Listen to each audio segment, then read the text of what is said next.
মানবিক একটা প্রজেক্ট। এই সরকারের বিএনপি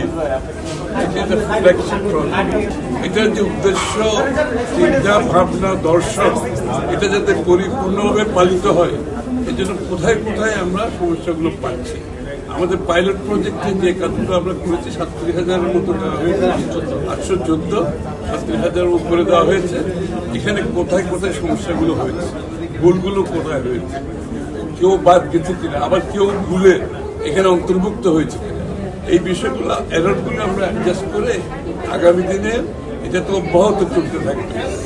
আগামী দিনে এই কারেকশনগুলো করে আমরা যাতে এগিয়ে যেতে পারি এবং এটার জন্য যথাযথ বরাদ্দ যা দরকার এটাও আলোচনায় আসছে। সংখ্যাটা তো আমি বলার দরকার নেই, প্রয়োজনে বরাদ্দ দিতে হবে, কারণ এটা বাংলাদেশ, এটা একটা মানবিক একটা প্রজেক্ট, একটা প্রকল্প।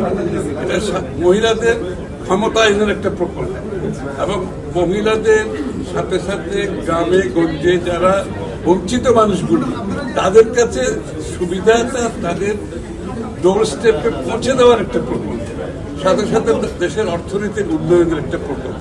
সুতরাং এই প্রকল্প সঠিকভাবে যাতে বাস্তবায়িত হয়, এর জন্য আমরা সিদ্ধান্তগুলো নিয়েছি। অনেকগুলো সিদ্ধান্ত আসছে এবং এরর যেগুলো তো বললাম যে ভুলগুলো হয়েছে, ছোটোখাটো ভুল, এত বড় প্রজেক্টে তো ছোটোখাটো ভুল থাকতেই পারে, সেগুলো কারেকশন করে আমরা স্মুথলি যাতে এই প্রজেক্টটা শেষ করতে পারি সেটা আমরা সিদ্ধান্ত নিয়েছি এবং আশা করি কোনো সমস্যা হবে না।